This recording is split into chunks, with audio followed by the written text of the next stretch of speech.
Magandang araw! Kapag umuwi o bumalik ka dito sa Aichikan, Japan, ay mapapadaan ka dito at makikita mo ang ibang klaseng theme park na matatagpuan dito sa Terminal 2, Central Tsukunami, Aichi, Japan na tinatawag na Flight of Dreams. Sa sandaling dumating ka sa airport, ang Flight of Dreams building ay ma-access mula sa Access Plaza sa Passenger Terminal gamit ang footbridge na humahantong sa New Terminal Area.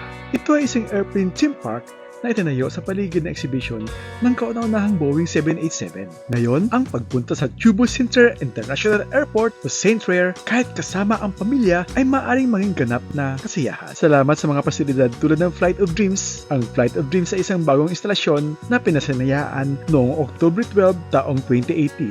Ang tema ng Flight of Dreams ay umiikot sa Boeing 787 na sasakyang panghimpapawid at aviation sa pangkalahatan. Mayroong dalawang pangunahing lugar na flight park, ang Experience Area at Seattle Terrace. Ang restaurant at shop area, nakikita mo rin dito ang Luxury Flight, isang katotohanang flight simulator at shop. Ito ang lugar ng exhibition ng Boeing 787 CA001 at ginawa ito para sa mga pupunta at napapadaan dito para hindi mo makakalimutan ang lugar na ito. Nakaka-exciting at masisiyahan ka sa lugar na ito para sa makabata man o matanda. Marami kang makikita dito gaya ng mga gamit sa aviation at maranasan mo ang flight simulator. Ang flight simulator ay isang device na artipisyal na muling gumagawa ng paglipad ng sasakyang panghimpapawid. Ang kapaligiran kung saan ito lumilipad para sa pagsasanay sa piloto, disenyo o iba pang purposes. Mayroon din po ditong laruan na may kaugnayan sa aeroplano at swak ito sa mga bata. Ang lugar din na ito ay nakapalibot ay mga kainan. Sa lugar na ito, layunin ng Flight of Dreams na dalhin ang bahagi ng kultura ng gastronomy ng Seattle sa rehiyon. Namumukod tangi ang mga sikat na tindahan at restaurant tulad ng Starbucks, Baker's Cheese, Ethan's Towel, France Chocolates, Spike Brewing at marami pang iba. At kagandahan nito ay walang entrance fee at iikot ka sa lugar nito without free of charge. Pag nagsundo ka rito, kung gusto mong makapasyal dito ay agahan mo lang ang pagpunta dito. Ano nga ba ang kwento sa lugar nito? Simula nang ginawa ang theme park na ito na ang arkitektura ng gusali ay maganda ang kinalabasan ng disenyo. Sa paggawa ng gusaling ito, ang mga workers dito, ang eroplano ang titirahan sa gitna ng pagtatayo ng gusali upang mapadali ang pagpapatuloy ng mga gawain hanggang sa matapos ito. Sa mga sumusunod na video, ay makikita mo kung kailan ipinakita sa publiko ang prototype bago ipakilala sa Flight of Dreams building noong nasa kalagitnaan pa ito ng konstruksyon. Ang 787 Dreamliners na ito ay isa ngayong inganting celebrity centerpiece na isang aviation attraction na tinatawag na Flight of Dreams na nagbubuka sa gitnang Japan sa Chubu Center International, isang airport na itinayo sa isang artificial na isla sa timog ng Nagoya. Simula ng Flight of Dreams, ang Aichi Prefecture, ang puso ng industriya ng aerospace ng Japan, ay may mahalagang papel sa pagbuo at pagpondo ng Boeing 787 na sasakyang panghimpapawid. Tatlong malalaking kumpanya ng Hapon ang mga tumutulong dito. Ito ang Mitsubishi Heavy Industries, Nagoya Aerospace System Work, Fuji Aerospace Technology, Kawasaki Heavy Industries. Sila ang may pananagutan sa paggawa ng 35% ng mga bahagi para sa Boeing aircraft. Ang mga pakpak, ang mid-forward fuselage, ang center wing box at ang pangunahing landing gear na balon ay may mga pirasong ginawa sa rehiyon ng Aichi mula sa Chubu Center International Airport ay lilipat sa huling assembly plant sa Boeing 787 Dreamliners sa United States. Kasama ang cargo plane sa Boeing Dreamlifter, ang unang Boeing 787-8 Dreamliner CA001 ay lumipad sa unang paglipad nito mula sa Plainfield sa Everett, Washington noong December 15 taong 2009. Noong Hunyo 22 taong 2015, ang aeronautical company ng Boeing ay nag-donate ng una itong pagsubok na prototype ng 787-8 Dreamliners and 787BA na may palayaw na CA001 Chubu Center International Airport sa Japan para i-inspire ang future generation communities back home to Nagoya, the heart of Japan aerospace industry. Saad pa ni George Maffeo, presidente ng Boeing Japan CA001, sinisimbolo ang makasaysayang pagkikipagtulungan sa pagitan ng Boeing at nangungunang industriya ng aerospace ng Japan. Sa makasaysayang milestone na ito at sa dagdag ng sponsorship ng Japanese airline na ANA at Japan Airlines, nagsimula ang mahusay na ambisyosong proyekto ng Flight of Dreams. Ang isa sa pangunahing layunin ng proyektong ito ay upang hikayatin ang imahinasyon at interes ng mga hinaharap na pioneer ng aviation.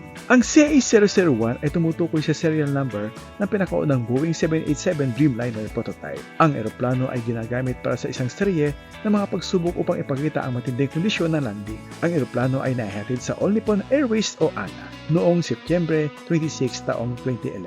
Marami sa mga Japanese aerospace partner ang Boeing ang nakapasi sa lugar ng Nagoya at gumagawa na tinatayang 35% ng lahat ng bahagi na napupunta sa 787 aircraft. Ibinigay ng Boeing ang unang 787 na itinayo sa Centrair International Airport ng Nagoya noong taong 2015 upang parangalan ang mga papel na ginagampanan ng paliparan at ng mga tao sa rehiyon at patuloy na gumaganap sa pagbuo at produksyon ng Dreamliner. Ang mga pakpak at iba pang mga pangunahing instruktura na ginagawa ng kanilang mga kasosyo sa rehiyon ay literal na lumilipad mula dito. Sabi ni Brett Jerry, presidente ng Boeing Japan, maaari mong sabihin na nakauwi na si CA001. Sa halip na iparada lamang ang kapansin-pansing sasakyan panghipapawid sa bakuran ng paliparan, nagpasya ang Centrair na magtayo ng Destination Aviation Theme Park sa paligid ng eroplano. Sa paligid nito, mayroong ilang interactive na pasilidad na nauugnay sa aviation na ginagawa ng sikat ng Japanese team na dalubhasa sa digital art content ang theme lab. Sa attraction ito, isang projection mapping at music show